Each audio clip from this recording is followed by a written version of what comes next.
안녕하세요. 저는 새침댁이지만 엄마 생각하는 마음만큼은 비단결보다 더 고운 사춘기 딸아이를 키우며 살아가는 40대 엄마입니다.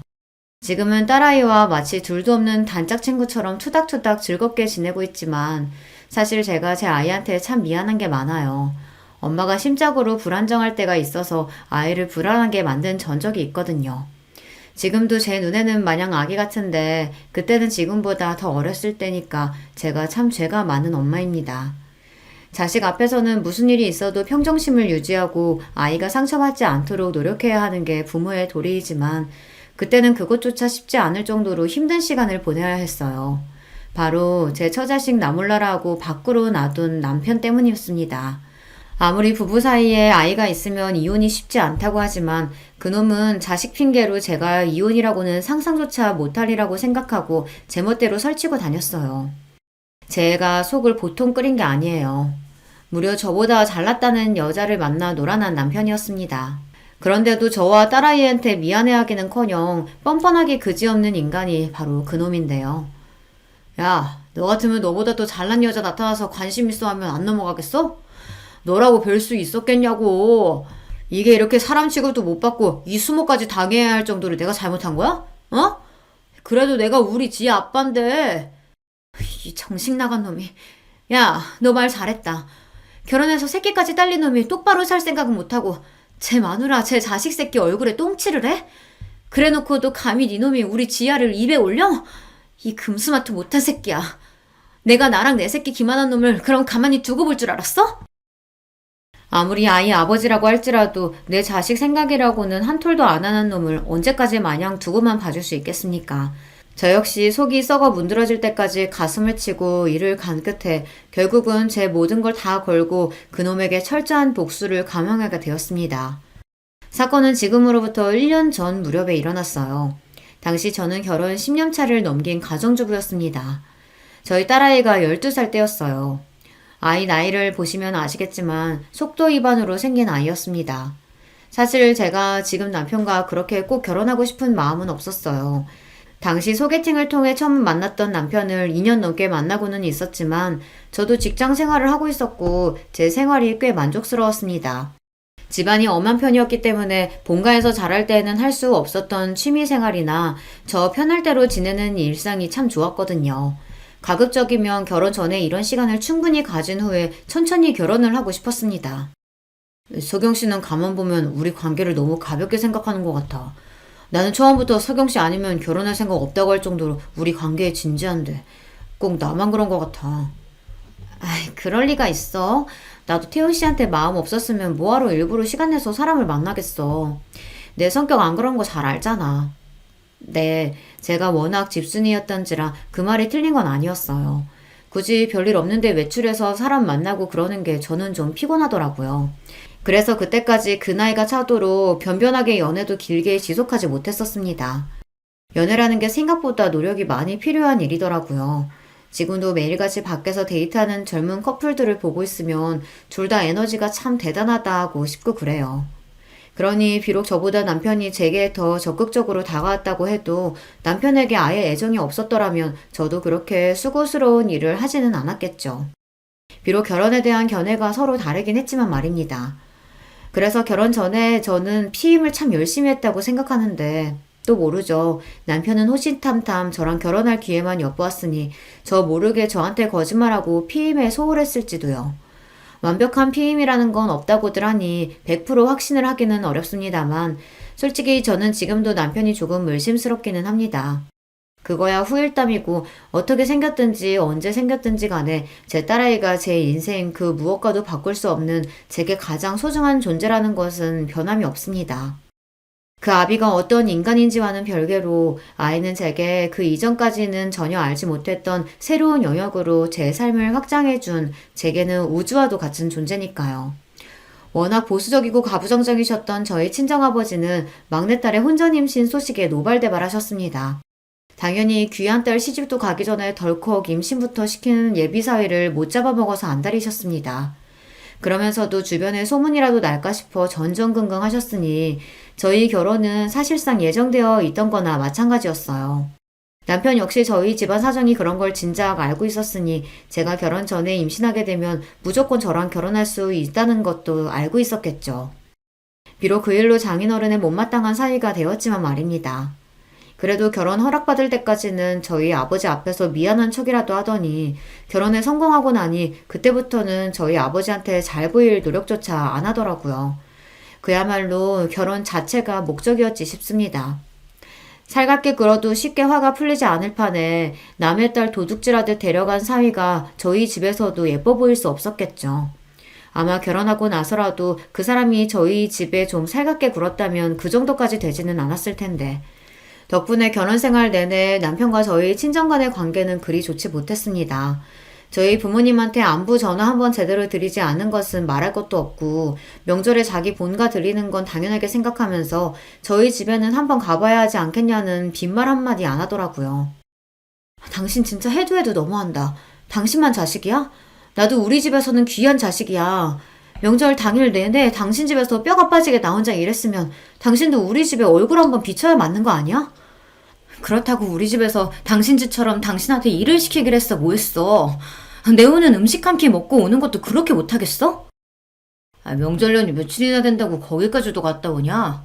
당신도 직장생활 해봤으니까 직장인한테 얼마 안 되는 휴일이 얼마나 귀한 줄 뻔히 알면서 그것도 하나 이해 못해줘? 전 그렇게 가고 싶으면 지아 데리고 당신이랑 둘이 다녀오면 될 거 아니야. 내가 뭐 나 없으면 못 가게 뜯어말리기라도 해? 그런 건 당신이 좀 알아서 해. 남편이 벌어다 주는 돈으로 집에서 편하게 살림이나 하면서 이런 것까지 귀찮게 굴어야겠어? 편하게 살림이나 한다니? 내가 그 말버릇 고치라고 했지? 제가 지아 낳을 무렵부터 몸이 좀 많이 안 좋았거든요. 지아 낳고 나서도 한동안은 출산 후유증으로 고생을 꽤나 해야 했습니다. 그래도 유부녀가 되었어도 어느 정도 경제력을 갖추고 있어야 발언권이 좀 있을 것 같아서 가급적이면 회사에 붙어있고 싶었으나 병가가 길어지다 보니 저로서도 눈치가 보이지 않을 수가 없더라고요. 결국 무거운 마음을 안고 다니던 회사를 정리해야만 했습니다. 저는 이제 꼼짝없이 집안에 갇혀 살게 될 것 같아 마음이 정말 안 좋았어요. 그런데 저를 위로하길커녕 입이 귀에 걸린 남편이 싱글벙글 말했습니다. 그래, 당신 몸도 안 좋은데 무슨 회사야. 그렇지 않아도 아이 낳으면 아이는 엄마 손으로 직접 키우는 게 가장 좋다 그랬어. 설마 내가 당신 돈 안 벌어온다고 구박이라도 하겠어? 귀한 내 새끼 키우느라 집에서 고생하는 사람한테? 당신이 밖에 나가서 고생 안 해도 내가 몸 부서져라 이래서 당신이랑 우리 딸내미 먹여 살릴 테니까 걱정하지 마. 지금 생각해보면 그렇게 제 팔다리 다 자르고 나서 남편이 얼마나 신이 났을까 싶습니다. 집에서 얌전히 제 새끼 키워주며 자기 뒷바라지 착실히 할 부인으로 저를 낙점했는데 애초에 제가 직장 다니는 걸 그렇게 반기지도 않았어요. 그게 이 나이 먹고는 뻔히 보이는데 그때는 왜 미처 알아보질 못했을까요? 어른들이 결혼 전에 사람 많이 만나봐야 한다고 하시는 게 이래서인가 봅니다. 제가 사람 보는 눈이 없어도 너무 부족했던 겁니다. 어쨌든 그렇게 전업주부가 되고 나자 제 한몸 부서지게 가족 부양하겠다는 다부진 다짐과는 달리 슬슬 남편 불평이 늘어만 갔습니다. 당신 집에서 살림만 하는 여자가 반찬이 이게 뭐냐? 내가 10첩 반상까지는 안 바래도 밖에서 고생하는 남편 생각하면 밥이라도 제대로 먹여야겠다는 생각 안 들어? 진짜 너무한다. 10첩까지는 안 되더라도 7첩 정도는 되는 밥상이었어요. 그나마 낮에 저 혼자 먹을 때는 아이 혼자 독박 육아하느라 밥에 물 말아서 겨우 김치나 무말랭이 얹어 먹는 둥 마는 둥 밥이 입으로 들어가는지 코로 들어가는지도 모르게 초라한 한 끼를 해결했습니다. 남편 들어오는 저녁 시간대에 아이 등에 업고 관절 다 상해가며 퇴근에 고생했을 남편 음식만큼은 제가 먹는 것과 비교도 되지 않을 정도로 정성을 쏟아 준비한 거였어요. 그래도 아이 낳고 제가 몸 상태가 썩 좋지 않을 때는 저를 위로해주는 척이라도 하는 사람이었기에 저렇게 180도 변한 태도에 처음에는 제가 정말로 잘못했나 싶어 제대로 대꾸도 못했습니다.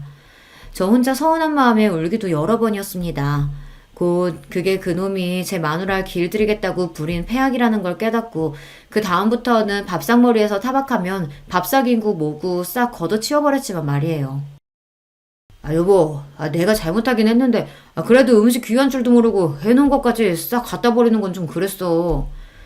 몇 날 며칠 저녁이라고는 구경도 못 해본 놈이 사과랍시고 하는 말에 기도 안 차더군요. 그렇게 제가 직장 간둔 이후로 점점 부부 사이는 벌어지고 있었습니다. 하는 일마다 반응이 저 따위인데 어떻게 사람한테 정을 붙이고 살 수 있었겠습니까? 그저 이미 생긴 딸아이 아비 없는 자식 만들 수는 없으니 이 악물고 참았던 거죠. 내가 돈만 있으면 이 더러운 꼴 안 보고 우리 지아 데리고 단박에 이 집구석 박차고 나가는 건데 그런 생각을 얼마나 했는지 몰라요. 하지만 아이 낳고 경력 단절을 경험해 보신 주부님들이시라면 다들 공감하시겠지만 재취업이라는 게 결코 쉬운 일이 아닙니다. 거기다 아이까지 딸려있으면 더하죠.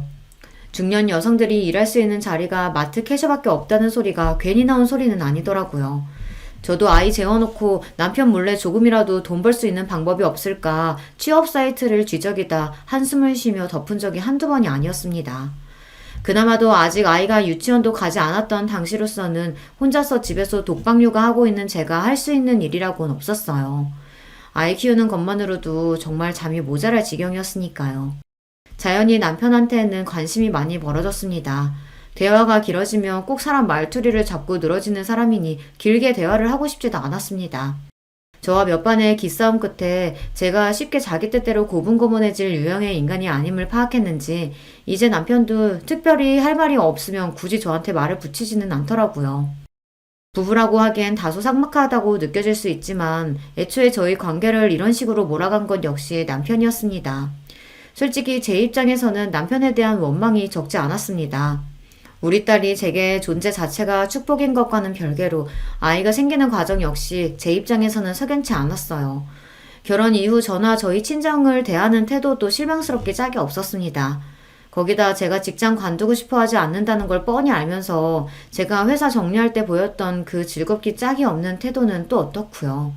그 이후로 제 새끼 키우고 살림하느라 몸이 남아나지 않는 제 마누라를 마치 식충이처럼 취급하던 건방진 태도는 말할 것도 없습니다. 결론부터 말하자면 제 결혼 생활은 이미 실패나 다름없었어요. 집에 월급 가져오는 것 말고는 제 입장에서 이점이라고는 단 하나도 없는 결혼 생활이었습니다. 그나마 그것도 제가 결혼하지 않았더라면 제 한 몸 먹고 사는 데는 전혀 지장이 없었으니 그리 이점이라고 할 것도 못 되지만요. 그래도 어찌되었든 제 새끼 아빠이고 남편이 벌어오는 돈으로 우리 딸 먹이고 입히고 있으니 저도 제 할 도리는 최선을 다해서 임했습니다. 저희 친정아버지 어머니 앞에 얼굴 한번 제대로 비추지 않는 남편이었지만 저는 시댁 행사에 빠짐없이 참여해 몸이 부서져라 음식이며 살림이며 해냈어요. 반찬 투정하는 남편놈 딱 굶겨 죽였으면 싶었으나 매일 저녁 정성 들여 저녁 준비를 했습니다. 설마다 보양식 해다 바치는 것도 빼먹지 않았고요. 생각해보면 결혼 전에 남편이 왜 그렇게 저랑 결혼 못해서 안달이었는지 이해 못할 것도 아니에요. 그렇게 속을 부글부글 끓이면서도 결국은 아내의 할 도리를 다 해내는 저였습니다. 그런 제 성정을 진작에 알아차린 거였겠죠. 결혼만 하면 자식 알아서 키워주고 식사며 살림이며 완벽하게 되는 그런 안락한 가정을 가질 수 있는데 결혼 전 그 잠깐 제 앞에서 알람방귀 끼는 게 뭐 그렇게 어려웠겠습니까? 영업직이라서 퇴근이 이른 편도 아닌데 집에 와서 꼬박꼬박 저녁 받아 챙겨 먹는 걸 보면 그리 음식 타박을 해도 제 요리 솜씨를 썩 만족스러워 한다는 걸 알 수 있었어요. 주둥이로 나불나불 음식이 어떠니 어쩌고저쩌고 하는 것도 저 길 한번 들여보겠다는 개수작인 건 티가 나도 너무 났어요. 그 시간에 퇴근하면서 그놈이 먹은 게 아무것도 없었겠습니까? 맨날 하는 일이 접대인데 술을 처먹든 밥을 처먹기는 먹기야 했겠죠. 나날이 뒤룩뒤룩 튀어나오는 뱃살이 그 증거였어요. 심지어는 지 입맛에 맞는 반찬 해주면 도시락 싸달라는 얘기까지 했습니다. 회사에서 식대에 빤히 나오는데도 말이죠. 하여간 식탐까지 참 징그러운 인간이었어요. 남편이 하는 일은 의료기기 영업일이었어요. 사무실에 붙어있는 때는 출근 시간이 잠깐이 대부분이었고 주로 인근 병원을 돌며 의료기기 영업을 했습니다. 의료기기뿐만 아니라 의료 쪽 대부분이 영업일이 꽤 만만치 않다는 건 들어서 알고 있었어요. 그만큼 병원 상대로 접대도 많은 편이었죠. 거나하게 술에 취해 밤늦게 들어오는 남편을 보는 일은 흔한 일이었습니다. 다른 사이 좋은 집 가정이었으면 그런 남편이 걱정스러울 수도 있었겠으나 술이면 환장을 하는 남편이었어요. 다른 영업직 사원들은 원치도 않는 술 마시는 걸 그렇게 괴로워한다고들 하던데 이 인간은 회사에서 책정한 접대비로 공짜 술 실컷 마실 수 있으니 돈 굳었다며 주책스럽게 좋은 티를 감추지를 못했습니다. 그런 놈 뭐 예쁘다고 걱정씩이나 해주겠어요. 그저 꿀물 한 잔 타다 주며 제 할 일 다 했다 했죠. 그렇게 씻지도 않고 널브러진 남편 옷을 여느 때처럼 정리하기 시작했습니다. 정리라고는 도통 할 줄 모르는 인간답게 항상 재킷 주머니는 접대 영수증부터 온갖 잡동사니와 자잘한 쓰레기가 가득했습니다. 그런데 그날은 이상하게 영수증 하나가 유독 눈에 들어오더라고요. 호텔 객실 결제 영수증이었습니다. 술집이나 식당은 물론이거니와 시시때때로 들어가는 각종 선물들로 별의별 영수증이 다 튀어나오고는 했지만 호텔 영수증은 또 처음이었어요. 대번에 드는 생각이 이 인간이 나가서 여자라도 만나나 하는 거였죠. 저한테 그리 살가운 사람도 아니니 그런 생각이 드는 게 당연하지 않겠어요. 하지만 곧 남편의 동료 직원 와이프가 들려줬던 이야기가 생각났습니다. 한 번은 그 사람 옷에서 숙박명소 영수증이 나와서 제가 집안을 뒤집은 적이 있었어요. 남자 옷에서 그런 게 나오는데 아내 입장에서 눈이 뒤집히는 게 정상 아니겠어요? 근데 알고 보니까 접대하는 의사놈이 자기 내연녀랑 호텔 가는데 카드 긁어달라고 하더래요. 어차피 네 돈 아니고 니네 회사에서 접대비 명목으로 나오는 돈 아니냐면서. 내가 그 소리 듣고 진짜 기가 차서 거짓말하는 줄 알았어. 오죽하면 내가 블랙박스까지 확인해봤겠어요? 근데 진짜더라고. 아, 세상에 있는 것들이 더하다더니 의사가 버는 돈이 얼만데 자기 불륜하는 돈까지 접대를 받고. 그 꼴 당하고 내 남편이 힘들게 돈 벌어온다고 생각하니까 억장이 무너지는 줄 알았죠. 그래도 그 집은 부부 사이가 꽤 좋은 모양이었습니다. 어찌되었든 저런 황당한 일도 있다고 하니 섣불리 판단한 일은 아니다 싶더라고요. 솔직히 남편이 불륜을 저질렀다고 한들 놀랍게 느껴지지도 않았어요. 제 식구 그렇게나 업신여기는 놈인데 저한테 무슨 신의가 있다고 정절을 지켰겠습니까? 지금까지 별다른 정황이 있었던 건 아니었지만 접대에는 술접대가 대부분일 텐데 그놈이 헛짓거리 안 하고 돌아다녔을 거라고 기대하는 건 너무 순진한 생각이었습니다. 그래도 배우자인데 남편에 대한 믿음이라고는 저는 하나도 없더라고요. 얘기 들을 때 블랙박스 확인했었다는 소리가 떠올라서 남편이 잠든 틈에 살짝 주차장에 내려가 블랙박스부터 확인을 해봤습니다. 영상은 어렵지 않게 찾아낼 수 있었어요. 남편이 웬 여자랑 술이 떡이 되어서 영수증에 기재되어 있던 호텔로 함께 얼싸안고 올라가는 모습을 말이죠. 그걸 보는데 기분이 참 더러웠습니다. 그래도 남편이랍시고 있는 거 불륜의 증거를 제 두 눈으로 떡하니 확인하는데 기분이 아무렇지도 않을 수는 없더라고요. 비록 사랑은 남아있지 않더라도 인간으로서의 최소한의 존중이라는 게 있지 않습니까? 나는 이제 재취업조차 쉽지 않을 정도로 집구석에 주저앉혀놓고 저놈 혼자 세상 저 좋을 대로 나대고 다닌다고 생각하니 억울하고 또 억울했습니다. 저놈만 아니면, 저 쳐죽일 놈만 아니면 내 인생이 이 지경이 되진 않았을 텐데 생각하니 분해서 잠이 오질 않았어요. 남편의 불륜 정황과 증거를 확보했음에도 섣불리 움직일 수 없었습니다. 우리 딸만 아니었으면 당장에 이혼하고 길바닥에 나앉는 한이 있더라도 제 한 입 어떻게든 채우며 살 수 있었겠지만 지금 상황으로는 딸아이 친권은 고사하고 양육권 확보조차 장담할 수 없었어요. 물론 그 마누라고 제 새끼고 나 몰라라 하는 놈이 제 손으로 애 키우려고 들 리는 없다고 생각했지만 제가 먼저 이혼 서성 걸었다고 감히 괘씸한 마음에 저 괴롭히려고 작정하고 들면 어떡해요.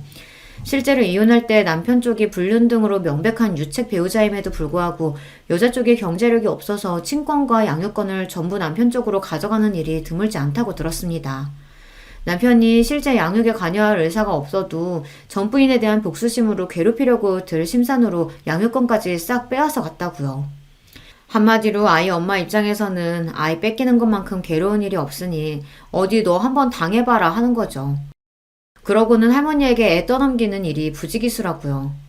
남편도 남편이지만 며느리라고 몸 약해서 딸 하나 겨우 낳았다고 우리 지아 별로 예뻐하지도 않는 시부모님이었습니다. 남편 손에서 키운다고 해도 걱정, 시댁에 맡긴다고 해도 아이 걱정, 계속 걱정이 되어 속이 시커멓게 타들어갔어요. 이혼이야 제가 소송에서 이길 수 있다고 하더라도 안정적인 수입이 없으면 지아를 데려오는 일은 요원할 터였습니다. 그렇게 불륜의 결정적인 증거를 확보하고도 며칠을 이러지도 저러지도 못한 채 시간은 흘러만 갔습니다. 그러는 동안에도 혹시 모르니 증거는 차곡차곡 모아뒀습니다. 전에 말한 블랙박스 동영상은 물론이거니와 그동안 저 인간 옷에서 나온 영수증이며 자료는 제가 다 챙겨줬으니까요. 접대용이니 회사에 제출해야 하는데도 저렇게 쓰레기 다루듯 하니 할 수 없이 제가 정리를 했거든요. 그걸 일일이 사진으로 찍어서 보고 있자니 대충 패턴이 보이더군요. 제가 그동안 잘 몰라서 넘어갔던 것 중에도 펜션 같은 숙박업소 영수증이 꽤 되더라고요. 그거랑 남편 차 내비게이션 기록과 블랙박스 등을 대조해보니 꽤 많은 증거를 긁어모을 수 있었습니다. 그 전에는 다른 여자를 만났을지는 모르겠으나 최근 몇 달간 등장하는 여자는 모두 동일인이었습니다. 남편 다니는 동선이 거기서 거기니 여자 신원을 밝혀내는 건 그리 어렵지 않았습니다. 저희 집에서 그리 멀리 떨어지지 않은 동네의 병원 의사였습니다. 상간녀 정체를 확인하고는 분노보다는 실소가 먼저 터지더라고요. 의사면 그래도 공부 많이 해서 힘들게 그 자리까지 갔을 텐데 불륜을 해도 뭐 저런 덜 떨어진 놈하고 놀아날까 싶어서요.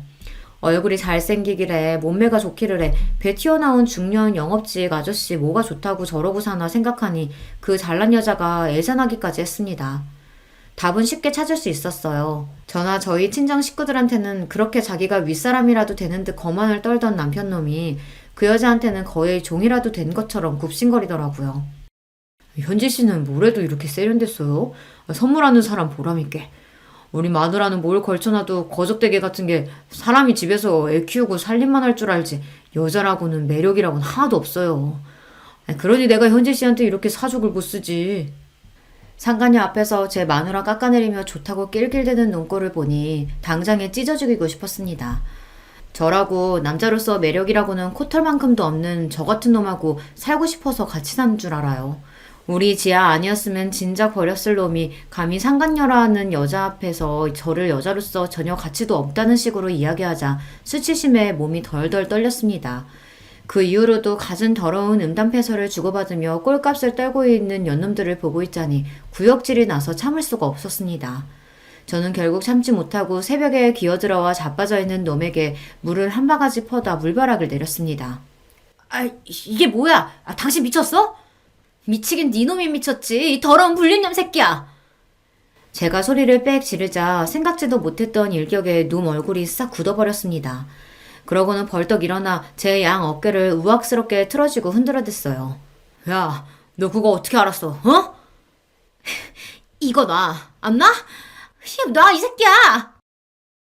그렇게 한참을 실랑이 하다 서로 씩씩대며 노려보는 대치 상태가 되었습니다. 당장 네 더러운 짓거리 블랙박스 영상으로 다 확인했다 쏘아붙이려다 그래도 상황이 어찌 될지 모르니 아직 까발릴 일은 아니라고 생각했습니다. 그렇게 사방팔방 세상 무서운 줄 모르고 설치고 돌아다니는데 네 놈 아는 사람 하나 못 볼 줄 알았냐? 뇌가 없어도 아주 유부녀랑 붙여먹을 생각에 눈가를 베는 게 없었나 봐. 어? 너 현지씨 신상까지 털었어? 와, 너 진짜 무섭다. 이런 뻔뻔한 놈이, 그게 불륜한 놈이 할 소리야? 네가 이렇게 독한 여자니까 내가 밖으로 놔둘 수밖에 없는 거야. 이미 얘기 들었다니까 더 숨길 것도 없고. 야, 너 같으면 그런 여자가 관심 있었는데 그냥 있겠냐? 집에서 후줄근한 여자만 보다가 그 잘난 여자가 만나보자는데 싫다고 하겠냐고. 거기다 무려 의사인데 내가 이때 아니면 언제 또 의사를 만나보겠냐? 너보다 능력 좋지 얼굴 예쁘지 길 가는 남자 잡고 물어봐라. 열이면 열 다 너보다 우리 현지씨를 택하지. 야, 너 말 다 했어? 할 말이야 차고 넘치지. 너 행여나 이혼 한 해만에 설칠 생각하지 마라. 너 이혼 소송 거는 그 순간 우리 지아랑 못 볼 줄 알아. 변변한 직업도 하나 없는 게 무슨 능력으로 내 딸을 데려다 키워? 군소리 말고 넌 지금껏 하던 대로 집안일이나 하고 우리 지아나 잘 키울 생각이나 해. 너같이 아물짝에도 쓸모없는 여자를 그래도 마누라라고 데리고 살아주는 나한테 고맙게 생각하고. 알았냐? 그러고는 자리를 박차고 나가버리는 남편놈이었습니다. 저는 머리채를 잡아도 시원찮을 판에 지아 얘기가 나오자마자 말문이 막혀서 시원하게 대꾸 한번 못해준 게 억울해서 그 자리에 주저앉아 세상이 떠나가도록 엉엉 울기 시작했습니다. 그 소리에 자다 깬 지아가 후다닥 안방으로 건너왔어요. 엄마 왜 그래? 지아야. 아이가 보는 앞이니 어떻게든 진정을 해야 하는데 도저히 감정을 주체할 수가 없었습니다. 제 엄마가 나라라도 잃은 듯 처절하게 울부짖고 있는 꼴을 보는데 아이가 얼마나 놀랐겠습니까? 딸아이 역시 저를 보면서 따라 울기 시작했어요. 엄마, 울지마, 엄마. 지아야, 아이고 내 새끼. 그렇게 모녀가 그 새벽에 한참을 얼싸안고 통곡을 했습니다. 다음날 아침 저도 저지만 우리 아이 꼴도 말이 아니었어요. 목이 퉁퉁 붓고 눈이 불어 터지도록 울어댔으니 미열까지 나는 딸아이를 보며 복수심에 가슴이 타들어가는 듯 했습니다. 남편 놈 말 맞다나 우리 지아를 잃을 수 없으니 지금으로서는 이혼 소송조차 걸 수가 없었습니다. 그렇다고 이대로 놈 말처럼 쥐죽은 듯이 참고 살자니 그건 그것대로 화가 차올라서 도무지 견딜 수가 없었어요. 그놈이 아니라면 그 상간녀라는 여자에게라도 어떻게든 복수를 해야만 제 숨통이 트일 것만 같았습니다. 지금 생각하면 스스로도 참 어처구니가 없습니다만 저 여자가 남편 채갔으니 저도 저 여자 남편 채가는 게 공평한 일 아니냐는 생각이 들었어요. 평소에 사랑이라고는 코딱지만큼도 없는 놈인데도 말이죠. 그만큼 저도 정신이 나가 있었어요. 여자 신원을 확보했으니 그 남편이 누구인지 알아내는 것 또한 어렵지 않았습니다. 잘난 여자의 남편답게 상간녀 남편은 제법 건실한 회사를 운영하고 있는 한 회사의 대표님이었어요. 회사 홈페이지에 대표 소개에서 확인한 사진을 보니 외모도 멀끔한 것이 제 남편놈하고는 비교하는 게 미안할 지경이더라고요. 도대체 그 여자 정신 상태가 어떻게 되어먹은 건지 의심스러울 정도였어요. 하기야 불륜하는 것들 심리를 정상인인 제가 어떻게 이해하겠습니까? 저 같은 평범한 여자가 쉽게 만날 수 있는 사람이 아니니 그 남자한테 접근하는 것조차 쉽지 않았습니다. 그렇게 회사 앞에 죽치고 며칠을 지켜본 결과 회사 접대 차원에서 점심시간대에 그 남자가 자주 가는 고급 한정식집이 있다는 걸 알아낼 수 있었습니다. 그래도 하늘이 저를 아주 버리진 않으셨는지 마침 그 식당에서 서빙을 할 직원을 모집하고 있더라고요. 저는 결혼하고 처음으로 샵까지 들러서 최선을 다해 그럴싸하게 용모를 꾸미고 실로 오랜만에 면접을 보았습니다. 그래도 제가 아직 죽지는 않았던지 임시 파트타임으로나마 일자리를 얻을 수 있었습니다. 그렇게 며칠을 호시탐탐 그 남자가 오길 기회만 노리고 있었어요. 마침내 예약 명단에서 그 남자 이름을 발견했을 때는 심장이 미친 듯 방망이질 치기 시작했습니다. 여기까지 왔으니 뭐라도 해야 하는데 이건 보통 사람이 할 짓이 아닌 일인지라 제가 말이나 제대로 할 수 있을지 긴장되었어요. 그렇게 떨리는 속마음을 감추고 접대 상대와 함께 예약실로 들어선 그 남자 앞에서 겉으로는 침착하게 서빙을 했습니다. 함께 오신 분이 통화 용건이 있으신지 잠시 자리를 비우셨을 때 이때가 아니면 기회가 없다 싶었어요. 제가 도대체 무슨 생각으로 그 사람 앞에 가서 섰는지 모르겠습니다. 저는 어색하게 웃으며 말했어요. 식사는 맛있게 잘하고 계신가요? 네. 네. 맛있게 잘하고 있습니다. 감사합니다. 접대 중간에 갑자기 말을 거는 제가 무례하게 느껴질 수도 있는데 당황하면서도 정중하게 대답하는 게 매너가 몸에 밴 사람 같았어요. 그 여자는 이런 남편을 놔두고 대체 왜 다시 한번 의문을 가지며 제가 말했습니다. 실은 제가 여기서 여러 번 뵀는데 대표님이 너무 멋지셔서요. 혹시 제가 차 한 잔 대접해도 될까요? 제 말에 그 사람 표정이 묘하게 바뀌었습니다. 제 입으로 말하기 민망하긴 하지만 며칠간 단단히 용모에 신경을 써서 제 겉모습이 그리 보기 나쁘지 않았습니다. 가벼운 남자라면 그냥 유일거리로도 한 번쯤은 눈길을 줄만하다고 생각해요. 비록 이런 짓도 아무나 하는 게 아닌지 그리 말을 걸고도 두려운 마음에 손이 벌벌 떨렸지만 말입니다.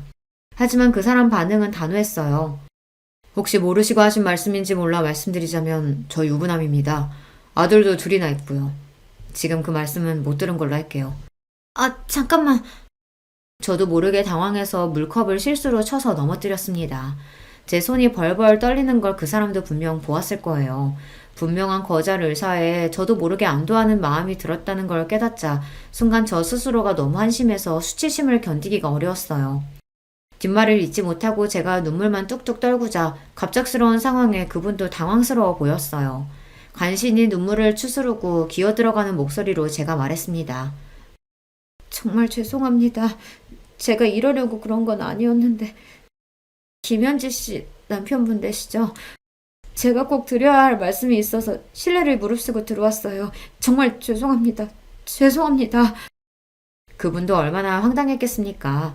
거기다 자기한테 수작권 여자 입에서 나오는 제 아내의 이름이라니 제가 그분이라도 혼란스러웠을 겁니다. 이내 한숨을 쉰 그분이 제게 손수건을 건네시며 말씀하셨습니다. 이렇게 무서워서 덜덜 떠실 거면서 왜 그런 소리를 하셨어요?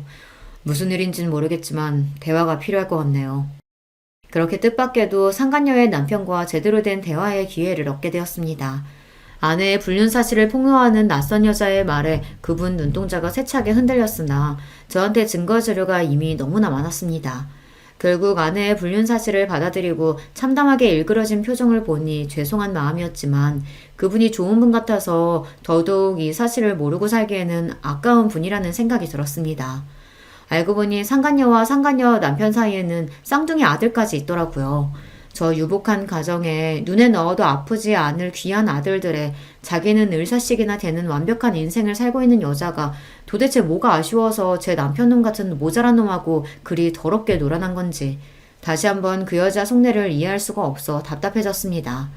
생각보다 빠르게 마음을 추스른 그분이 제게 말씀하셨어요. 솔직히 참담한 심정이지만 이석영 씨가 저한테 알려주지 않으셨다면 저는 아무것도 모르고 아내에게 속아서 살았겠죠. 그건 정말 감사드려요. 하지만 이석영 씨도 남편에 대한 분노가 크신 것 같은데 왜 이혼하지 않고 저한테 이런 방식으로 접근하신 건지 이해가 안 가네요. 저랑 우리 딸 기만한 저런 놈 당장이라도 버리고 싶지 않은 거 아니에요. 대표님은 넉넉하신 분이니까 제 마음 이해 못 하시겠지만 아무리 상대방이 유책 배우자라고 해도 아이 양육할 조건을 갖추지 못하면 아이 데려오는 게 쉽지 않아요. 그 인간 만나면서 직장도 원치 않게 그만둬야 했고 아이 키우면서 그간 공백이 짧지 않으니 제대로 된 직장 구하는 일도 쉽지 않은데 어떻게 쉽게 이혼 소송을 걸겠어요. 그러다 우리 딸 뺏기면요. 그놈도 그걸 아니까 불륜 저지르고도 저렇게 뻔뻔하게 나오는 거겠죠. 아마 그놈은 제가 대표님 만날 거라고는 상상하지도 못할 거예요. 자기 뜻대로 분해도 숨죽이고 제 뜻대로 살아줄 줄 알았겠죠. 하지만 이렇게라도 하지 않으면 도저히 견딜 수가 없어서 대표님께는 정말로 죄송합니다. 제가 그분께 아내의 불륜 사실을 알려드리기는 했으나 그렇다고 좀 전에 무례가 용납되는 건 아니었습니다. 제가 미쳐도 정말 단단히 미쳤었던 거예요. 우리 지아를 두고 남편놈이랑 똑같은 더러운 짓을 하려고 했다니 이건 저희 딸에게 속으로 평생을 사죄해도 모자랄 겁니다. 제 사정 설명을 듣고 그분은 생각이 많아 보였습니다. 그러면 이렇게 하는 건 어떻겠습니까?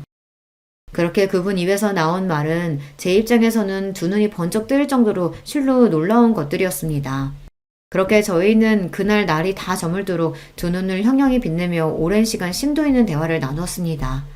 그리고 또 며칠의 시간이 흘렀습니다. 제가 놈 불륜 사실을 알고 있음을 폭로한 다음부터 남편 놈은 자기한테 여자가 있다는 사실을 이제 감추지도 않았습니다. 오히려 그걸로 제가 상처를 입었다는 사실을 눈치채고는 간만에 풀이 죽은 제 모습에 흡족해 하기까지 해보였어요. 저는 놈이 그렇게 계속 착각 속에 살 수 있도록 평소와 다름없이 아이를 돌보고 그 쳐죽여도 모자랄 놈 저녁까지 따박따박 해다 바쳤습니다. 돼지처럼 처먹는 놈 목구멍에 콱 음식을 처박아서 죽여버리고 싶었으나 이것도 며칠만 참으면 된다고 애써 스스로를 달래며 때를 기다렸습니다. 그렇게 며칠 후 남편의 회사 게시판과 그 지역 최대 인터넷 커뮤니티에 익명의 글이 하나 올라왔습니다. 유부남 회사 직원과 역시 유부녀인 접대 대상 여의사의 불륜 정황이 담긴 동영상이 포함된 게시글이 말이죠. 바로 남편놈과 상간녀의 불륜 증거였습니다. 곧장 지역 커뮤니티가 터질 정도로 반응이 뜨거웠어요. 아무래도 그런 사이트를 이용하는 사람 중 지역 주부들 비율이 가장 높을 테니 그들에게야 이런 사건이 감정이입하기 가장 좋지 않겠습니까? 별로 볼 것도 없는 남편놈이 마누라 무시하며 너보다 잘난 여자랑 불륜할 테니 너는 애 뺏기기 싫으면 쥐죽은 데 살라니. 유부녀들의 없는 분노도 끌어올릴 만한 대사였죠. 모자이크로 연놈들 눈만 가린 영상은 사실상 그냥 대놓고 둘 얼굴을 공개한 거나 다름없었습니다. 신상 털리는 건 순식간이었어요. 이 지역에서 일어난 일이니 한 달이 건너면 누구든 알아내는 건 너무 쉬운 일이었죠. 당장에 그 여자 병원부터 쑥대밭이 되었습니다. 저 여자랑 엮였다가 내 남편도 눈 돌아갈지도 모른다는 유부녀들의 특유의 유대는 아주 효과적인 도화선이 되어주었어요. 한나절도 지나지 않아 온 동네에 상간녀로 신상이 싹 퍼진 그 여자 피부과는 지역 블랙리스트에 당당하게 이름을 올리는 기염을 토했습니다. 피부과 고객들이 대부분 여자인데 온 동네 여자들의 공공의 적이 되었으니 이 동네에서 병원 장사하는 건 텄다고 봐야죠. 야, 너 미쳤어? 너 죽고 나 죽자는 거야, 뭐야? 남편님이 회사에서 이미 욕이며 봉변은 다 당하고 왔는지 씩씩대며 들어오는 거를 보니 드디어 내가 바라는 대로 착착 이루어지고 있구나 싶어 속이 다 시원했습니다. 감히 나한테 화를 내는 놈 면상에 있는 대로 힘을 실어 싸대기를 철썩 내렸었어요. 하루 만에 완전히 뒤바뀐 제 기세에 놈이 얻어맞은 면상을 부여잡고 어안이 벙벙해져 멍청하게 저를 쳐다보았습니다. 더러운 짓거리는 네가 했는데 왜 내가 죽어? 죽는 건 네 놈이랑 네 그 잘난 상간녀 그년이야. 너 진짜 제정신이야? 진짜 지아 뺏기고 싶어? 네 놈 주제에 무슨 수로 감히 나한테 우리 지아를 뺏어? 네 놈은 이제 네 놈 자리 보존하는 것도 목숨을 걸어야 할 판에. 이게 다 무슨 소리인가 싶으시죠? 이 상황을 설명하기 위해 며칠 전 상간녀의 남편과 대화를 나눈 시점으로 돌아가 보도록 하겠습니다. 저한테는 제 딸하고 같이 있는 게 가장 중요해요. 그 모욕을 당하고도 제가 참고 있는 건 그 이유밖에 없어요. 저도 자식 키우는 아버지입니다. 이석영 씨 마음 이해 못하는 거 아니에요. 그래서 말인데 우리끼리 힘을 합쳐보는 건 어떻습니까? 힘을 합쳐요? 네. 저도 배우자한테 이런 살떨리는 배신을 당해놓고 그 여자랑 계속 같이 살지는 못할 것 같아요. 제 쪽에서야 그 여자가 유책 배우자고 저한테 양육 능력이 있으니 소송은 제가 이기겠죠. 하지만 이석영 씨 남편도 저한테는 가해자 아닙니까? 기껏해야 저는 상간남 소송이나 할 수 있겠죠. 저는 둘 다한테 복수하고 싶습니다. 이석영 씨도 그걸 원하는 거 아닙니까? 그렇게 할 수만 있다면야 더 바랄 게 없지만 어떡해요? 이혼 소송하시는 거 제가 도와드릴게요. 뜻밖의 제안에 너무 놀란 나머지 말문이 막혔습니다. 그런 저를 보고 제가 망설이는 줄 알았는지 그분이 저를 설득하겠다고 다급히 설명을 이었습니다. 아이 뺏길까봐 이혼을 주저하시는 거 압니다. 그러면 아이만 확실히 데려올 수 있다면 되는 거 아니겠어요? 그러면 그놈이 아이 양육할 수 없도록 가진 걸 다 빼앗으면 될 일이죠. 그만한 복수가 또 어디 있겠어요. 아이 데려오려면 안정적인 일자리가 필요하다고 하셨죠. 그것도 제가 주선해 드릴 수 있습니다. 제 지인 중에 급히 사무 보조 직원을 구하는 사람이 있거든요. 단순 업무라서 연봉이 그렇게 높진 않을 테지만 제 소개면 인턴 기간 없이 바로 정직원으로 채용해 줄 거예요. 그 친구가 사람이 참 괜찮아서 직원 처우도 나쁘지 않아요. 그 정도면 아이 친권 양육권 가져오는데 무리가 없을 거예요. 남편놈에게 복수하는 것도 모자라서 안정적인 일자리까지 제안받다니 이게 꿈인가 생시인가 싶었습니다. 저한테야 정말이지 꿈 같은 이야기지만 어떻게 염치도 없이 그렇게까지 받을 수가 있겠어요. 이혼 도와드리는 건 제 순수한 호의가 아니라 저로서도 복수 때문에 이석영 씨 이용하는 거나 마찬가지예요. 일자리 주소는 그에 대한 대가이자 저한테 사실 알려주신 감사의 표시라고 생각해 주셨으면 합니다. 안 그랬으면 저도 그 여자한테 이용만 당하고 호구 노릇이나 했을 테니까요. 그 여자 병원 다 제 돈으로 차려준 겁니다. 없는 집안에서 머리 하나 좋아 을사된 여자 저 만나서 호강시켜주겠다고 지금껏 아낌없이 퍼주며 살았어요. 병원 실소유자도 제 명의로 되어 있어요. 제 덕에 여기까지 와놓고 저랑 저희 아들들까지 기만하다니. 그럼 제가 준 건 다 빼앗아와야 하지 않겠어요? 이석영 씨가 준 증거들 아니었다면 아무리 저라고 해도 이혼 소송이 참 지저분해졌을 거예요. 이렇게 확실한 증거 가져다 주셨는데 저도 그 정도는 해야죠. 이렇게 된 겁니다. 약속한 대로 그 며칠 사이 소개받은 회사로 나가 고용 계약서를 작성하였고 이혼 변호사도 붙었습니다. 준비해둔 게 워낙 많아서 따로 자료 조사도 필요하지 않을 것 같다는 말씀에 저도 참 이를 갈았었구나 싶더군요. 온 동네며 회사며 니놈이 그년이랑 놀아난 걸 이제 모르는 사람들이 없는데 네가 지금 그 영업직이라도 유지할 수 있을 것 같아? 회사 접대비로 호텔까지 들락거려놓고 이 더러운 놈아.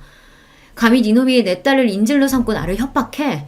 내가 니놈 뜻대로 숙이고 살 줄 알았니? 내가 니놈 패가망신하는 꼴을 보고 말 거야. 그날 머지 않을 것 같으니까 이제 두 다리 뻗고 잘 수 있겠다. 뒤늦게 상황을 파악하고 놈 얼굴에 핏기가 싹 가셨습니다. 이제 상황은 완전히 반전되었어요. 승자는 저고 저놈은 이제 줄줄이 패할 일만 남았죠. 사태를 돌이킬 수 없음을 깨달았는지 그렇게 거만 떨던 놈이 제 앞에 부끄러운 줄도 모르고 무릎을 꿇었습니다.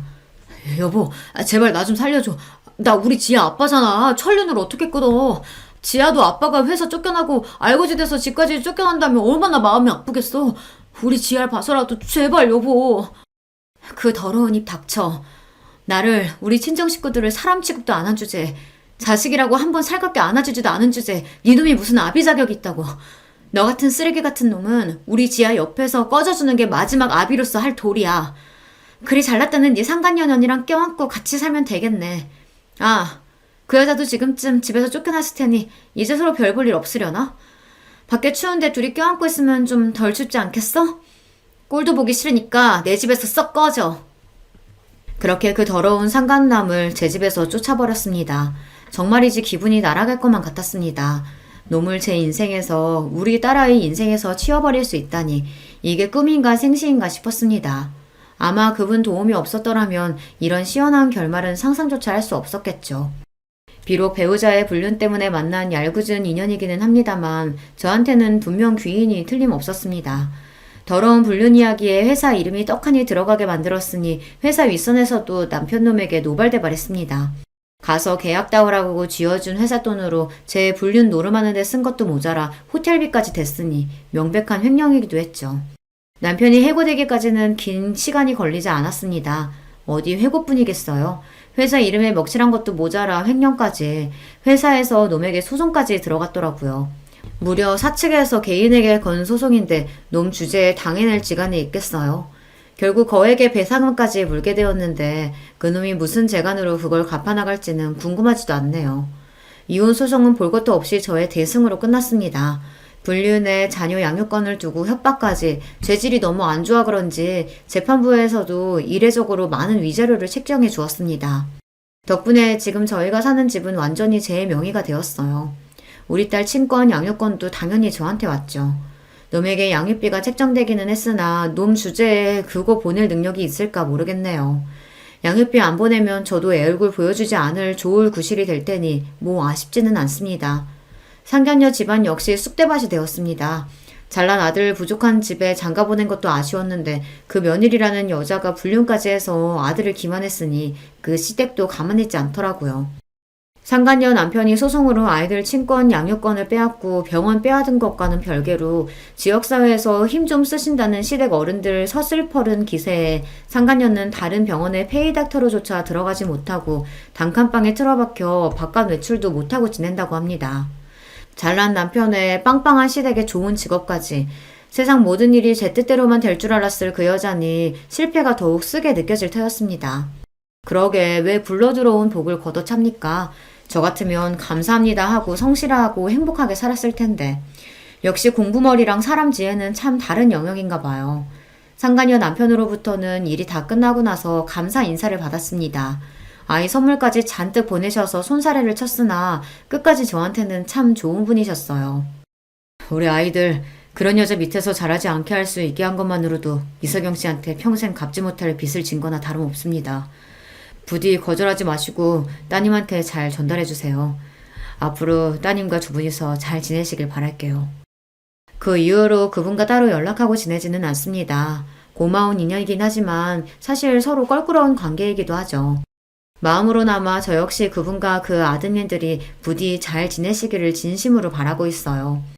소개해주신 일자리는 생각보다 훨씬 괜찮았어요.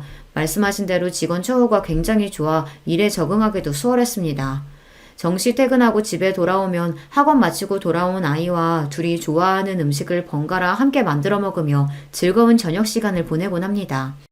그놈이랑 같이 살 때에는 저 좋은 음식만 찾는 통에 저희 좋은 건 늘 따로 숨어가며 먹곤 했거든요. 그 식충이 없으니 집안이 이리도 평화롭네요. 저희는 이렇게 살고 있습니다. 집안 분위기 어둡게 만드는 제 아비가 없으니 한층 밝아진 아이 덕분에 웃을 일이 끊이질 않아요. 여러분들도 소중한 사람들과 웃고 사는 하루 되시길 바라며 이만 제 이야기를 마치겠습니다. 들어주셔서 감사합니다. 안녕하세요. 저는 30대 초반 여성입니다. 오늘 제 이야기를 여러분들에게 좀 들려드릴까 합니다. 사실 아무에게도 말하지 않고 그냥 혼자 끙끙 앓기도 했었는데 그런 게 무슨 소용인가 싶어요. 뭐 지금은 큰일은 다 해결되기도 했고요. 제 입으로 이런 말 하기 좀 그렇지만 저는 성격이 진짜 좋아요. 이건 제 주장은 아니고 제 주변 사람들이 입이 닳도록 저에게 하는 칭찬입니다. 제가 생각해도 저는 잘 참기도 하고 딱히 누군가와 싸우는 것도 좋아하지 않는 평화주의자거든요. 좋은 게 좋은 거라는 생각을 늘 가지고 살기 때문에 남과 부딪힐 일을 딱히 만들지 않아요.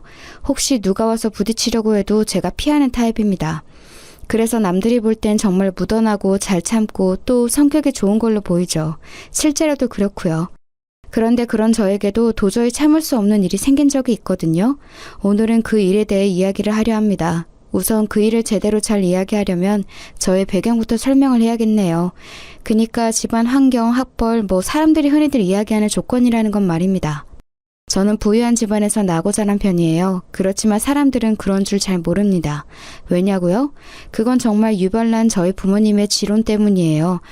그게 잘못됐다거나 틀렸다는 건 아닙니다. 다만 좀 답답할 뿐이에요. 그게 뭐냐면 뭐든 드러내지 않으시는 거였어요. 무슨 비밀도 아닌데 자신들의 직업을 어디 가서 이야기하지 않으셨습니다. 어머니는 나름 이름이 좀 알려진 화가시고 아버지는 교수신데 정말 친한 친구들 말고는 아무도 저희 부모님 진짜 직업을 모르세요. 그게 자랑거리가 아닌데 사람들이 자랑거리처럼 받아들이는 게 너무 싫으시다고요. 오죽하면 제 고등학교 담임선생님들은 엄마가 그림 그리는 걸 취미로 삼는 전업주부에 아버지가 그냥 대충 애들 가르치는 일을 한다 정도로만 아세요. 학교에서 애기들 가르쳐요. 초등학교 교사인 줄 아는 사람이 대부분입니다. 나름 대한민국에서 제일 공부 잘한다는 학생들만 간다는 대학 교수를 있으면서 자기소개를 저렇게 한다니까요. 대단히 청렴결백해서 그러신가 보다 그냥 남들 앞에서 으스대는 느낌을 본인들이 받는 걸 극도록 싫어하시는 것 같아요. 그래서 저도 어디 가서 저희 부모님이 뭐 하시는지에 대해서 습관적으로 말하지 않는 버릇 아닌 버릇이 생겼어요. 어느 정도냐면 제가 결혼을 했는데 저희 시누이가 저희 어머니와 아버지의 정확한 직업을 모릅니다. 그냥 학생들 가르치는 걸로 그 정도만 알고 있어요. 저희 부모님은 제 인생에 별 관여를 하시지 않는데 이것 또한 어느 정도냐면 제가 적성에 안 맞는다며 대학을 그만둔다 했을 때도 그래라 이 한마디가 전부였을 정도예요. 제가 대한민국에서 가장 좋은 대학을 들어갔거든요. 저희 집 분위기 어느 정도인지 아실 수 있겠죠? 그런 집에서 나고 자라서 그런지 저는 저에 대한 이야기를 남에게 잘하는 편이 아닙니다. 남편에게도 그랬어요. 아르바이트를 하다 만난 남편은 제가 가난한 집 딸인 줄 알았다 했습니다. 그래서 저희 집에 인사 갔을 때 생각보다 집이 평범해서 놀랐다고 했어요. 그럼 다 쓰러져가는 집에서 살 줄 알았어? 아니, 그 정도는 아니었지만 그래도 평범해서 놀랐었어. 사실 평범한 게 아니긴 하지만 말이야. 시댁 어르신들도 저희 어머니 아버지가 뭘 하시는지 잘 모르십니다. 남편이 대충 말했다고는 했는데 아마 자세히는 모르실 거예요. 앞서 말했듯 저에게는 시누이 한 명이 있습니다. 사실 일찍 공부한다고 유학이다 뭐다 한국에 없었던 시절이 길었던 탓인지 남편은 본인의 누나와 그렇게 썩 친하지도 교류가 있지도 않아요. 그래서 그런지 만날 일도 적었습니다. 시누이에 대한 인상은 그닥 좋은 편이 아니긴 한데 그 이유를 말씀드려야겠죠? 시누이는 상년회 때부터 저를 마음에 들어하지 않는 게 티가 났어요. 아무리 그래도 어른들끼리 만나는 자리에선 조금 조심하는 게 일반적인데 숨기지 못했는지 아니면 애초에 숨길 생각이 없었던 건지 시누이는 제가 마음에 들지 않는다는 느낌을 팍팍 냈습니다. 그 이유는 그날 저녁에 바로 알 수 있었어요. 우리 엄마 아빠 진짜 며느리 욕심 없어. 요즘 세상에 고졸 흔하지 않은데 그걸 그냥 단번에 허락하네. 누나! 너는 사람을 앞에 두고 그런 말을 하니? 아니, 나는 그냥 순수하게 대단하다고 생각하는 건데? 누가 봐도 비꼬는 말투였거든요. 시어머니가 제 눈치를 슬쩍 보셨지만 웃어넘겼습니다. 저도 한마디 하고 싶긴 했지만 그러기 싫었어요.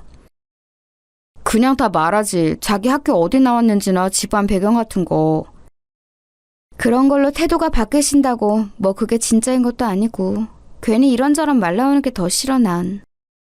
어디 대학 그만뒀다라고 하면 사람들마다 입을 댔거든요. 그 좋은 학교를 왜 대체 무슨 생각으로 와 같은 말이죠. 저는 사실 그 말이 더 듣기 싫었어요. 제 선택을 자신들의 기준으로 판단하는 말이죠. 저는 지금 충분히 행복하고 만족하며 사는 중인데 말입니다.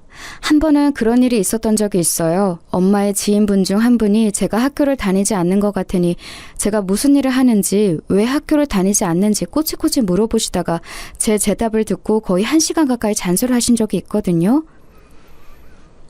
네가 어려서 세상 무서운 줄 몰라서 그래. 밖이 얼마나 험한데 돈은 쉽게 벌어지는 건 줄 아니? 그 좋은 간판을 왜 포기하고 나와? 그걸 가지고 있으면 얼마나 인생을 헤쳐나가기가 쉬운데. 아휴, 너도 참 고집이 세다. 엄마의 지인분이라 아무 말 없이 듣고만 있었는데 엄마도 참고 있었던 건지 어쨌던 건지 듣다 한 소리 하셨었던 기억이 납니다. 하기 싫은 걸 하면서 불행한 삶을 사는 것보다 낫지 않겠어요? 요즘 애들 그런 식으로 억압하고 그러니까 사회 문제도 많이 생기는 거 아니에요. 저는 그냥 우리 애 하고 싶다는 거 하게 하려고요. 아유, 그래도 그게 아닌데 그 학벌이 너무 아까워서 그렇죠. 이 소리를 정말 거짓말 안 하고 만나는 어른들에게 다 들은 것 같아요. 물론 저를 위해서 해주시는 이야기인 거 알고 있고 감사하는 마음도 있지만 똑같은 이야기를 계속 듣다 보면 질리는 건 어쩔 수 없잖아요. 그때부터 저는 어디 가서 제가 어느 학교를 들어갔었는지 말하지 않는 습관 아닌 습관이 생겼습니다. 저는 학교를 그만두고 원래 좋아하고 하고 싶어 하던 빵 만드는 일을 배웠어요. 그리고 지금은 동네 유명 빵집에서 일하고 있고요. 남편은 제가 나온 대학은 아니지만 그래도 이름만 들으면 다 알만한 좋은 학교를 나와서 취직도 잘했습니다. 남편이 면접을 보러 다닐 때 제가 아는 분을 통해서 정보를 많이 줬거든요. 면접은 어떻게 보는 게 좋고 뭐 그런 것들 말이죠. 부모님 덕분에 인맥이 넓은 편이라 여기저기 좀 아는 분들이 많거든요. 어머니 아버지가 나 당신 덕에 취직 잘 된 거 알면 당신 업고 다니실 텐데 왜 말을 안 하겠다는 거야 대체.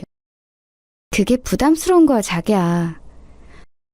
어렸을 때 저희 부모님이 왜 그런 걸 그렇게 싫다고 하셨는지 다 커보니 이제는 알겠더라고요. 오히려 그게 더 부담스럽고 싫어서 남편에게 그냥 먼저 나서서만 말하지 말아달라고 부탁했어요. 저희가 나서서 이야기하지 않으면 알게 되실 일 없는 문제라고 생각했습니다. 신우이는 제가 결혼한 후에도 은근히 저를 깔보고 무시하는 말을 자주 하긴 했어요.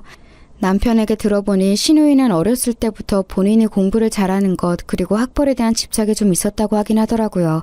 그래서 공부도 열심히 했고 매형도 제가 입학한 그 학교로 나온 사람이라고요.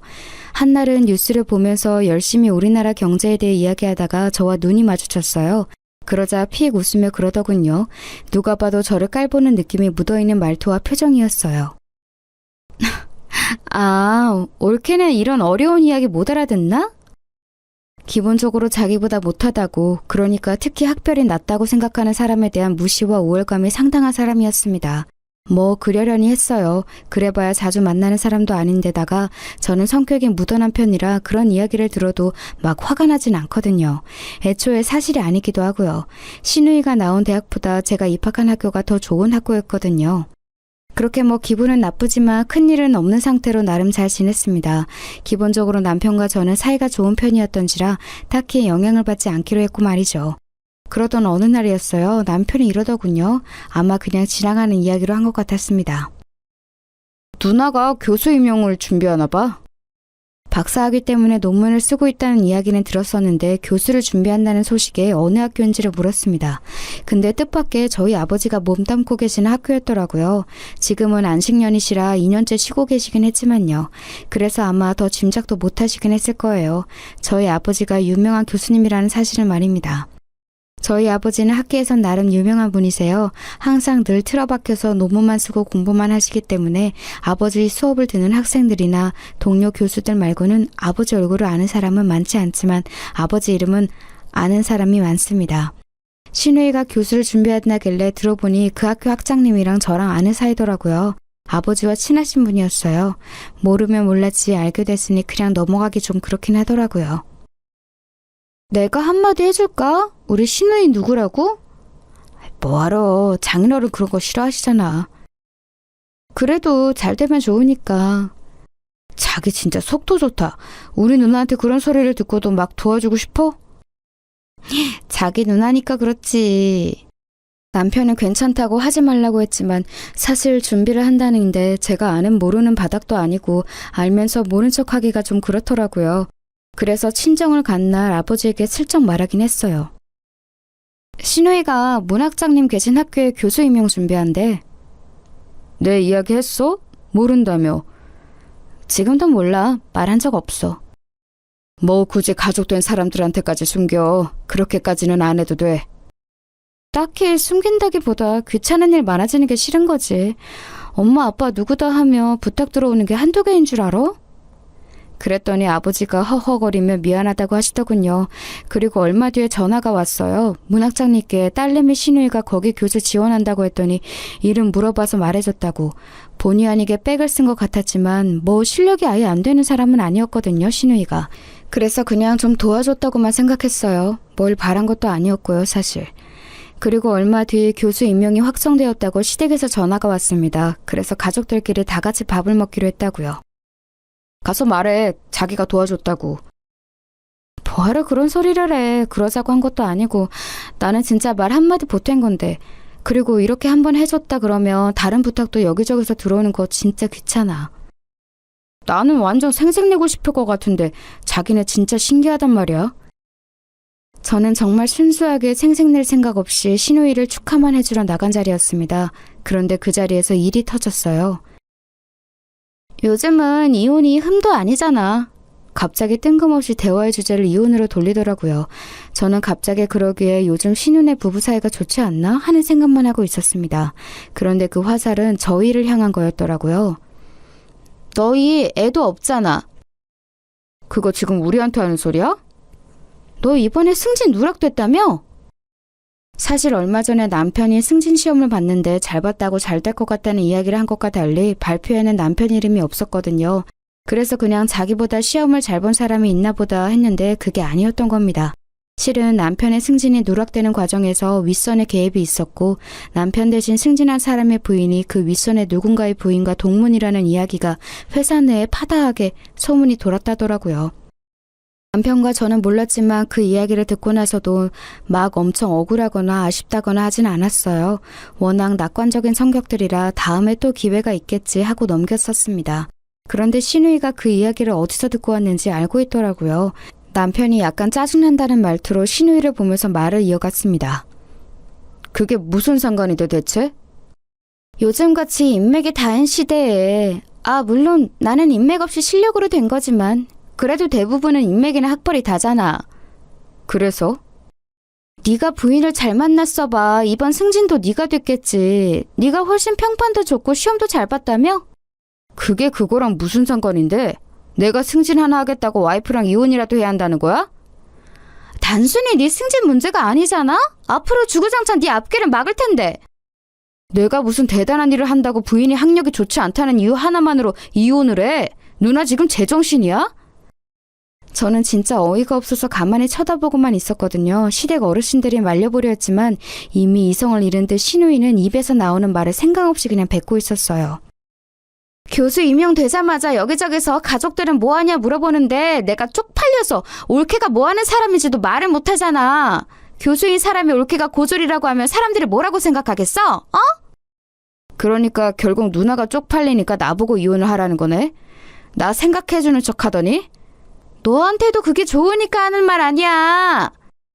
솔직히 저런 생각을 가지고 있는 사람인 거 모르는 바도 아니었고 딱히 별 생각도 없었지만 저렇게 노골적으로 이혼을 하라는 둥 하니까 화가 나긴 하더라고요. 아니 사실 많이 화가 났습니다. 본인이 어떻게 그 자리에 갔는지도 모르고 저렇게 오버하는 게 가짱기도 했고요. 아무리 그래도 저희 일을 이렇게까지 이혼을 하라 마라 하시면서 간섭하는 건 지나친 거 아니세요? 너 같은 애가 우리 집에 시집 온 게 지나친 거지. 우리 집에 대체 뭐가 대단하다고 이러는데? 적어도 쟤보단 나은 올케가 줄을 섰을 거다. 너는 어쩜 보는 눈도 없고 야망도 없고 어떻게든 남자애가 그렇니? 진짜 더 이상은 참을 수 없더라고요. 그래서 그냥 말하기로 했습니다. 저 대학 중퇴했거든요. 적성에 안 맞아서. 못 간 게 아니라 제 선택으로 그냥 졸업을 안 한 거예요. 그렇게 말했더니 콧방귀를 끼더라고요. 뭐? 어디 지방대? 아님 전문대? 매형이랑 같은 대학. 그 말에 일순간 식사 자리가 조용해졌습니다. 그리고 이내 믿을 수 없다는 얼굴로 신우이가 저를 바라봤어요. 그게 말이 돼? 그 좋은 대학을 자기가 스스로 그만둔다는 게? 거짓말 아니야? 뭐 원하시면 입학 증명서도 떼어다 보여드릴 수 있어요. 이걸 왜 이렇게까지 해야 하는지 모르겠지만. 그 좋은 대학을 그만두는 멍청이가 어딨어? 그런 말 듣기 싫어서 어디 가서 제가 대학 이야기 안 하는 거예요. 저는 그냥 꿈을 위해서 그만둔 건데 멍청하다는 둥 배가 불렀다는 둥 하는 소리를 하는 사람이 많아서. 신우이가 의심스러운 눈으로 저를 한참 보더니 그래도 지기 싫은 듯 말을 이어갔습니다. 그래도 고졸인 건 변함없잖아? 그게 대체 뭐가 그렇게 중요한 건데? 살아가면서 학벌이 얼마나 중요한 건데. 나만 해도 봐봐. 열심히 가방끈 길게 만들어 놓으니까 이렇게 기회도 오는 거잖아. 그게 누나 힘으로 된 건 줄 알아? 그럼 누구 힘으로 된 건데? 내가 노력해서. 내가! 저희 아버지 성함이 강한국이세요. 갑자기 올케 아버지 성함이 왜 나와? 강한국? 네, 강한국 교수. 뭐? 형님이 이번에 붙으신 그 학교 문학장님이 저희 아버지 절친이세요. 제가 형님 그 학교 원서 쓰신다길래 아빠한테 말씀드렸고요. 문학장님이랑 통화도 하셨어요. 저는 그래도 가족이라고 형님이 저 안 입고 와 하셔도 도움이 되고 싶어서 이야기도 잘하고 다녔는데 이러시니까 진짜 그게 다 무슨 소용인가 싶네요. 정말 조용해졌습니다. 대학 교단에서 일하겠다는 사람이 저희 아버지 성함을 모를 리 없었을 테니까요. 유명하신 분이야? 시어머니가 조용히 물으시더라고요. 남편이 진짜 유명하신 분이라고 조용히 옆에서 설명해주는 소리가 들렸습니다. 그런 배경을 왜 숨겨? 신우이가 그럼에도 불구하고 믿을 수 없다는 얼굴로 저를 바라보며 멍하게 묻더라고요. 아버지가 누구다, 어머니가 누구다 이러면 워낙 이것저것 부탁해오는 사람도 많고 또 한순간에 태도가 바뀌는 사람도 많고 피곤한 일이 많이 생기니까 어렸을 때부터 어머니 아버지가 누군지 자세히 말 안 하는 버릇이 있어서요. 그리고 아버지가 학생들 가르친다는 말은 했잖아요. 강한국 교수님이 그냥 학생 가르치는 교수냐고! 제가 그걸 왜 하나하나 설명하고 다녀야 하는데요? 신우이는 충격을 받아 더 이상 할 말이 없어 보이는 듯 했고 이미 밥도 다 먹은 뒤여서 자리는 거기서 파하게 됐어요. 집으로 돌아오는 길에 한숨이 정말 많이 나왔습니다. 딱히 비밀은 아니었지만 이런 식으로 밝히고 싶지는 않았는데 말이죠. 홧김에 어쩔 수 없었어. 아니야, 잘했어. 뭐 그럴 수밖에 없는 상황이었잖아. 집으로 돌아오는 길에 남편이 멋대로 말한 것 같다고 미안하다 사과하더라고요. 언젠가 알게 될 일이긴 했으니까 괜찮다 생각했습니다. 그리고 며칠 뒤 신우이에게서 전화가 왔어요. 엄청나게 망설이는 말투였습니다. 저기, 올케. 네, 말씀하세요. 문학장님이 올케 이야기하면서 언제 한번 밥이나 같이 먹자 하시는데 괜찮아? 일정만 미리 말씀해 주시면 시간 빼볼게요. 그 전에 형님. 그건 그거고 어제 저한테 하신 무례한 발언들은 언제 사과하실 거예요? 제 그 말 한마디에 제가 일하는 빵집으로 달려왔더라고요. 평소에는 제 말을 들은 척도 하지 않던 사람이 말입니다. 어제 한 말은 진짜 미안해. 배경이 중요하지 않다는 건 아니지만 제 배경을 알기 전과 후가 이렇게 다르신 건 저도 좀 어이가 없네요. 그리고 교단에서 학생들 가르치신다는 분이 그런 몰상식한 말을 막 뱉는 건 아무리 생각해도 좀 아닌 것 같아서요. 제가 괜히 문학장님께 추천드렸나 후회 중이거든요, 지금. 제 그 말에 안색이 하얗게 질리더군요. 혹시나 제가 안 좋은 말을 전할까 걱정돼서 그런 거였겠죠. 아니, 내 생각이 너무 짧았어. 올케 말처럼 학생들 가르친다는 사람이 그런 편협한 사고방식을 가지고 있으면 안 되지. 반성하고 있어. 제가 제 배경 이야기 안 했으면 반성도 안 하셨을 거잖아요. 신우이가 한참을 그게 아니다, 내가 생각이 짧았다 변명 아닌 변명을 하고는 돌아갔습니다. 집으로 돌아가 남편에게 오늘 이야기를 했더니 남편이 되려 부끄러워하더라고요. 자기 누나가 그런 사람이라는 것에 대해서 말입니다. 그나저나 우리 회사 부부 동반 모임한다는데 당신 다음 주 금요일에 가게 빠질 수 있어? 남편 회사에서 부부 동반 모임이 있다고 하더라고요. 원래 그런 자리는 싫어해서 잘 나가지 않는 편이긴 했지만 얼마 전에 신우이에게 부인이 집만 된다는 이야기를 들었어서 그런지 이번에는 나가서 뭐든 도와야겠다는 생각이 들어서 그러겠다고 했어요. 안 와도 되는데. 그러면 당신 또 안 들어도 될 소리 들을 거잖아. 괜찮아. 괜히 부인은 왜 안 왔냐 소리 듣게 하기가 싫더라고요. 그래서 제 나름대로 집에 있는 제일 괜찮은 옷을 입고 그 자리를 나갔습니다. 원래 그런 자리 긴장하는 타입은 아닌데 왜인지 모르게 긴장이 되더라고요. 처음 나가보는 자리라 그랬던 것도 있었을 테지만 누군가에게 평가받는 기분이라 더 그랬던 것 같습니다. 남편 직장 상사들도 있는 자리에서 함부로 굴 수는 없으니까요. 그런데 제 옆자리와 앞자리에 그 남편의 승진을 누락시킨 상사의 부인과 그 부인과 동문이라 인맥으로 남편을 승진시켰다던 그 동료 부인이 앉게 됐어요. 운명의 장난인지 뭔지 말이에요. 우리는 동문이라 진짜 금방 친해졌거든요. 이런 곳에서 동문 만나기 쉽지 않은데 반가우셨겠어요. 은영 씨는 그런 건 모르지 않아요? 고졸이라고 들었던 것 같은데? 은연중에 깔려있는 저 무시, 자주 당하는 일이긴 했지만 저는 별 기분이 나빴던 적은 없는데 이 자리에서는 기분이 나쁘더라고요. 남편을 무시하는 것까지 느껴져서 더 그랬던 것 같아요. 그래서 그냥 말을 하기로 했습니다. 어차피 다시 볼 사람들도 아니고 귀찮은 일이 안 생길 거라 생각했거든요. 졸업을 안 한 거지 학교는 들어가서 아예 모르진 않아요. 그렇게 말했더니 살짝 웃는 게 보이더라고요. 보나마나 네가 나와봤자 지방대나 전문대라는 생각을 했겠죠. 아니 그게 무시할 거리가 되는 것도 웃기지 않아요? 사람의 학교를 물어보고 그걸로 판단해서 우월감을 느끼는 사람들 너무 저급하잖아요. 하지만 뭐 그런 사람들에게는 그걸로 갚아주는 게 제일 통쾌한 법이니까요. 아, 그러셨구나. 하긴 요즘 대학 자체를 안 가는 사람이 없긴 하죠. 비전이 안 보이는 학교에서 괜히 등록금이다 뭐다 돈만 쓰느니 금방 그만두고 기술 같은 거 배우는 게 현명한 방법이긴 해요. 제빵 배우신다고 하셨죠? 어머, 제빵 배우는구나. 다음에 케이크 같은 거 하나 만들어줘요. 내가 또 그런 거 맛은 기가 막히게 보거든. 자기들끼리 이미 제가 좋지 않은 대학을 들어가서 학교에서 비전을 찾지 못하고 기술을 배우라 그만뒀다고 확정을 내렸더군요. 그래서 그냥 다이렉트로 꽂아버렸어요. 네, 서울대 경영학과 들어갔는데 너무 재미가 없더라고요. 적성도 아닌 것 같고 졸업해서 적성이 안 맞는 일 평생 할 거 생각하니 답답하기도 하고 이래저래 시간 낭비인 것 같아서 그만뒀어요. 그 말에 장내가 조용해졌습니다. 설경? 그거 문과탑 아니야? 서울대 경영? 과 같은 수군거림이 들렸어요. 진짜 너무 속들이 훤히 보이더라고요. 그리고 그 부인들 2명도 신우이와 같은 눈으로 저를 멍하니 보고 있더라고요. 믿을 수 없다는 눈이었습니다.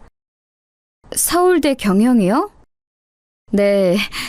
아들분이 제가 들어간 학교에 지원할 거라고 들은 것 같은데 맞죠? 뭐 학교는 그만뒀지만 동문들이랑은 저도 종종 만나긴 해서 잘하면 제 동문들 후배가 되겠네요. 상사분 아들이 서울대 경영학과를 준비하고 있다는 이야기를 얼핏 들은 것 같았거든요. 거길 왜 그만둬요? 진짜예요? 적성이 안 맞으면 그만둘 수도 있는 거죠 뭐. 그리고 이런 거짓말을 제가 왜 하겠어요? 금방 들통날 텐데. 그 좋은 대학을 졸업하지 않는 게 일반적이진 않잖아요. 부모님이 속 많이 썩으셨겠는데요? 그만두겠다고 하니까 1초 만에 그러렴이라고 하시던데요. 저희 아버지가 공부를 하시는 분인데 자기도 공부 지겹다고 매일 그만두고 싶으시다고요. 아버님이 아직 공부를 하세요? 만학도신가? 대학에서 학생들 가르치세요. 그 말에 한 번 더 정적이 찾아왔습니다. 교수세요? 네, 나름 유명하세요. 성함이 강한국이라고. 강한국 교수요? 이번에는 옆에 앉아서 가만히 듣고만 있던 남편 상사분이 놀라서 되물었습니다. 당신이 좋아하는 그 화가분도 강 교수님 아내분이시잖아. 아, 어머머머, 김민아 작가님이요? 어머머머머머. 둘이서 호들갑을 떨어대더라고요. 그 모습을 그냥 보고만 있었습니다. 사실 이런 호들갑을 바로 보는 건 그닥 유쾌한 일은 아니라서 그동안 말을 잘 안 했던 건데. 이 사람아, 왜 진작 말을 안 했어? 장인 장모님이 그렇게 대단하신 분들인데. 그게 제가 대단한 게 아닌데요, 뭐. 어머님, 이번 전시회도 나 이번에 갈 건데. 저는 어머니 전시회 잘 안 다녀서. 그래도 이번에는 나오면 안 돼요? 어머니한테 인사 좀 하게. 순식간에 대화의 주제와 그 모임의 주인공이 저희 부부가 되었네요. 늘 이런 상황이 싫어서 비밀로 했던 거지만 이번에는 밝히고 싶었습니다. 그런 대단한 집을 왜 굳이 숨기시는 거예요? 사실은 이런 집안이다 하고 짠 하는 이런 상황을 즐기시는 건가? 남편의 동료 부인이 띠껍다는 듯 비꼬며 이야기하더군요. 그냥 웃음이 나왔습니다. 아니요, 저희 부모님이 누구라는 이유 하나만으로 이렇게 제가 주목을 받는 게 싫어서요. 대단한 건 저희 부모님이지 제가 아닌데요. 그러면 끝까지 말 안 하시는 게 맞는 거 아닌가요? 원래는 그러려고 했어요. 제가 기분만 안 나빴으면요. 기분이 왜 나빠요? 제가 어느 대학을 입학했는지 말도 하지 않았는데 지금 제빵 일을 하고 있다는 이유 하나만으로 제가 입학한 대학이 틀림없이 안 좋은 대학일 거라 판단하고 말하는 건 말이에요. 그리고 은연중에 제빵 일에 대한 무시가 깔려있는 느낌, 그런 걸로 저를 판단당하는 게 너무 기분이 나빠서요. 제 말에 그 동료 부인분의 얼굴이 수치심으로 붉어지는 게 보였습니다. 그리고 상사분, 부인분도 민망하셨던지 입을 다무시더군요. 물론 엄마를 소개시켜줄 마음이 없었지만 그 이야기는 더 꺼내지 않을 것 같아서 다행이라는 생각을 했습니다. 집으로 돌아오는 길에 남편이 웃으며 묻더라고요. 오늘 당신이 싫어하는 거 다 했네. 그 이후로 남편은 직장에서 완전 다른 대우를 받는다고 했습니다.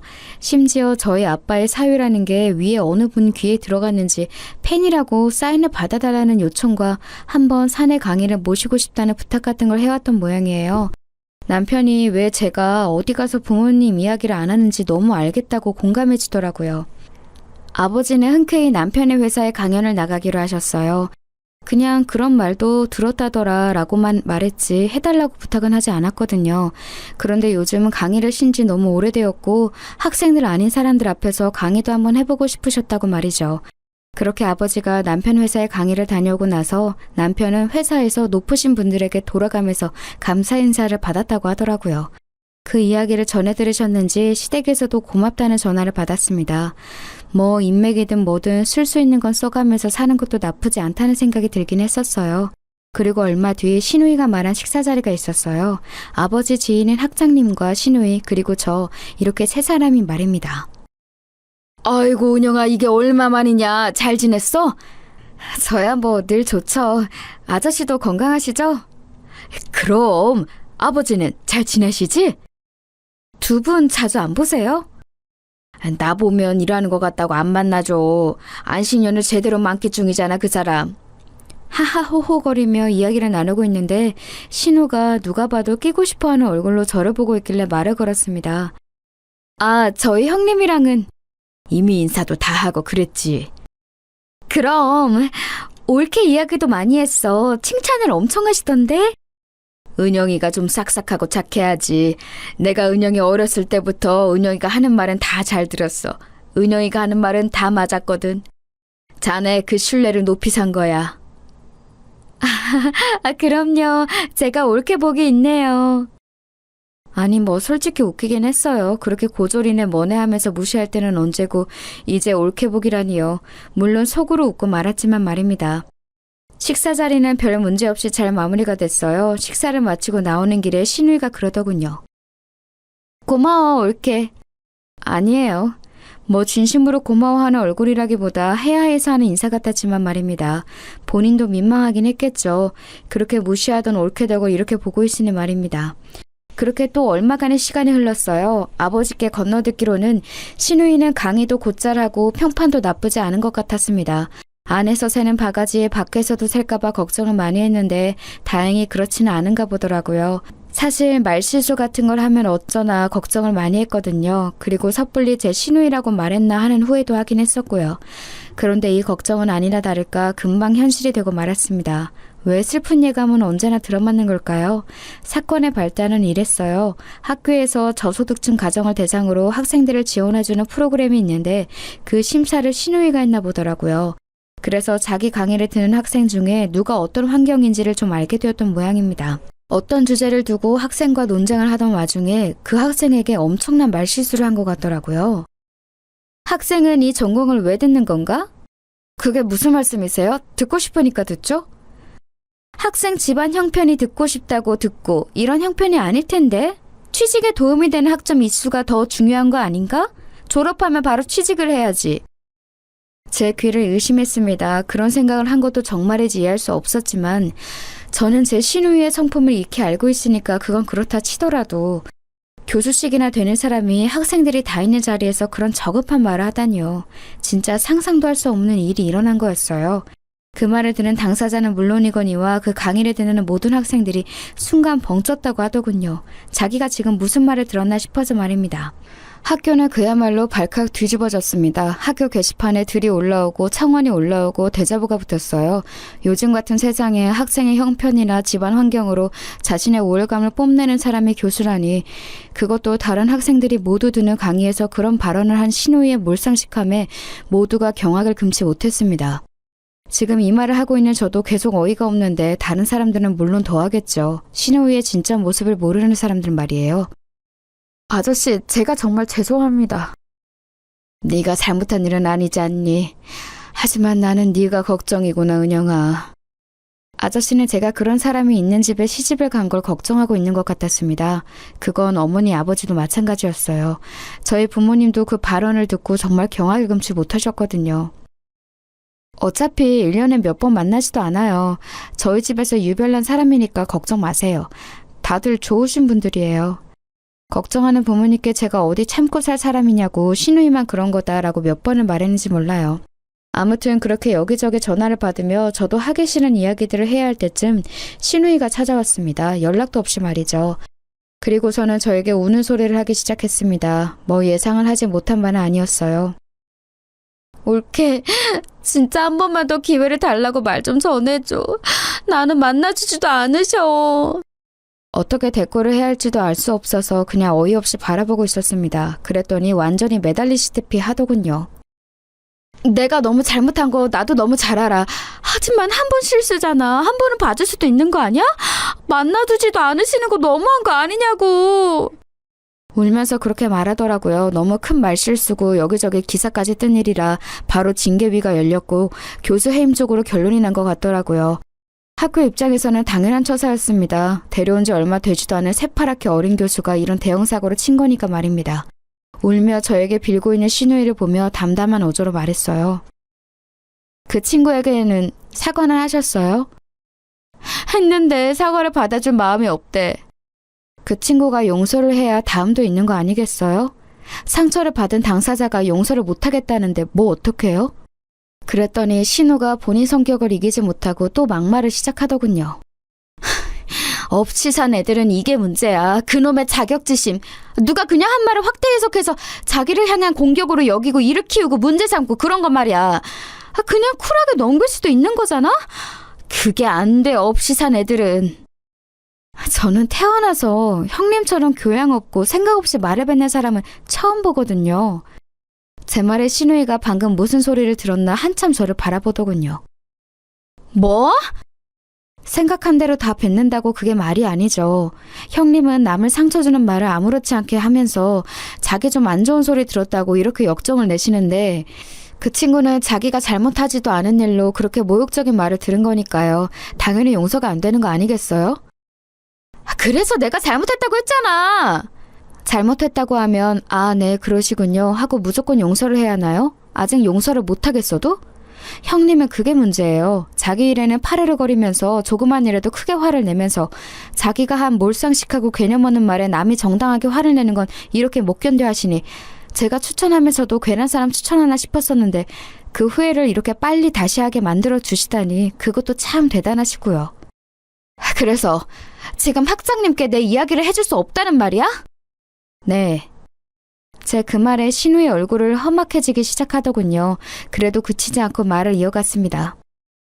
학장님이 별 문제 삼지 않는다고 해도 제가 찾아가서 형님은 그 자리에 맞는 인재가 아니라고 제가 한 말은 물러야 할 판국에 뭐라고요? 저보고 다시 전화해서 형님 부탁을 해달라고요? 그러고 싶지도 않지만 그래서도 안 되죠. 내가 앞으로 안 그러겠다고 반성한다고 했잖아. 이를 앙불고 말하더군요. 웃음이 나왔습니다. 지금 형님의 태도는 반성하려는 사람의 태도도 아니거니와 그렇다고 해도 잘못에 대한 대가는 치르셔야죠. 저는 형님을 소개시켜준 걸로 이미 신뢰를 잃었어요. 저한테도 사과하셔야 해요. 제가 절대로 안 해줄 거라는 걸 알았는지 벌떡 일어나더군요. 그리고는 다시 그 전에 저를 무시하고 막대하던 신우의 모습으로 돌변해 있었습니다. 역시 짐작대로였어요. 너같이 하등 쓸모없는 게 옳게라고 봐줬더니 지 집안이 좀 괜찮다고 신우의 말을 이렇게 무시를 해? 말은 바로 하세요. 이 모든 걸 다 차버린 건 형님이에요. 제가 아니라. 저를 노려보며 한참을 씩씩거리더니 돌아가더군요.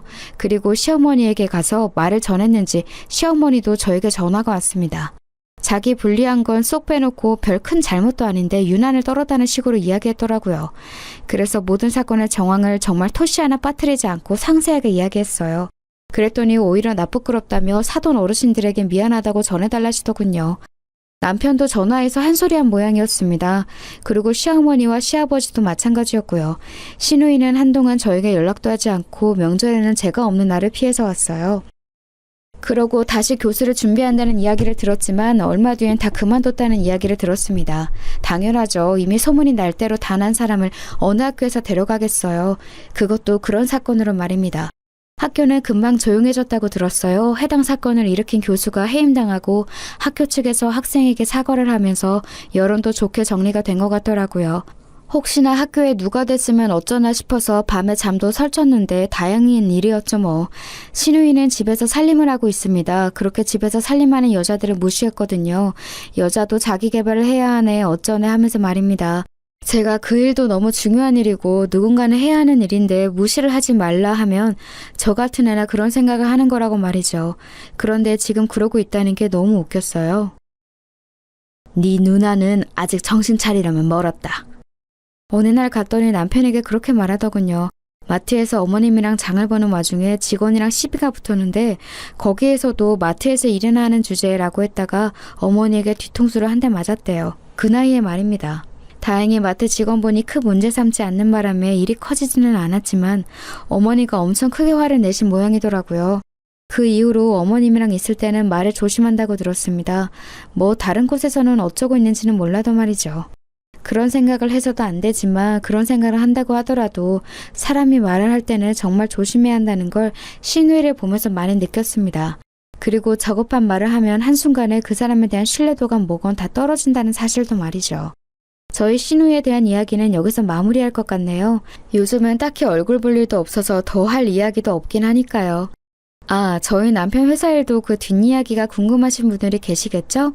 어머니가 전시회에 갔다가 남편 회사 상사분이 부인이라는 분과 마주쳤어요. 막무가내로 저를 앞세워 저희 엄마에게 인사를 하는 바람에 제 낯이 좀 부끄러워졌습니다. 그뿐만이 아니라 이미 판매가 된 그림을 자기에게 팔면 안 되냐는 등 다음 전시회에서는 초대장을 받을 수 있겠냐는 등 어떻게든 제 덕을 보려는 말을 서심치 않아서 한마디 하려던 찰나에 엄마가 먼저 말했어요. 저는 아무리 자식이라고 해도 특혜를 주진 않아서 말씀하신 것들이 다 힘들 것 같네요. 죄송합니다. 그렇게 정중하게 거절하는데 뭐 어쩌겠어요. 입만 쩍 다시고 물러나야죠. 뭐 세상엔 정말 몰상식한 사람이 많은 것 같아요. 그쵸? 저는 조만간 제 가게를 엽니다. 모든 사람들이 그 좋은 대학을 그만두고 그런 일을 하냐 손가락질하고 간섭했던 일이었지만 저는 학교를 다니며 공부만 하던 시절보다 정말 수억 배도 행복하거든요. 제 인생인데 제가 행복해야 하는 거잖아요. 좋아하는 일을 즐기면서 하니 재미도 있고 자신감도 넘칩니다. 매일매일이 새롭게 즐거워요. 이 이야기를 듣는 분들도 혹시나 하고 싶은 게 있고 그걸로 이루고자 하는 바가 확실하다면 한 번쯤을 도전해보는 것도 좋지 않을까요? 어차피 한 번밖에 못 사는 인생이잖아요. 그리고 살아가면서 다들 남들에게 상처를 줄 말은 하지 않았으면 좋겠어요. 누군가에게 그냥 뱉는 말이 누군가에겐 평생 남기도 하니까 말이죠. 제가 저희 학교 이야기를 그 누구에게도 하고 싶지 않아 하는 것처럼 말입니다. 제 이야기를 재밌게 들어주셨으면 그보다 더 좋을 건 없을 것 같습니다. 그리고 혹시나 남는 게 있으셨다면 그건 더 좋을 것 같아요. 긴 이야기 끝까지 들어주셔서 감사합니다.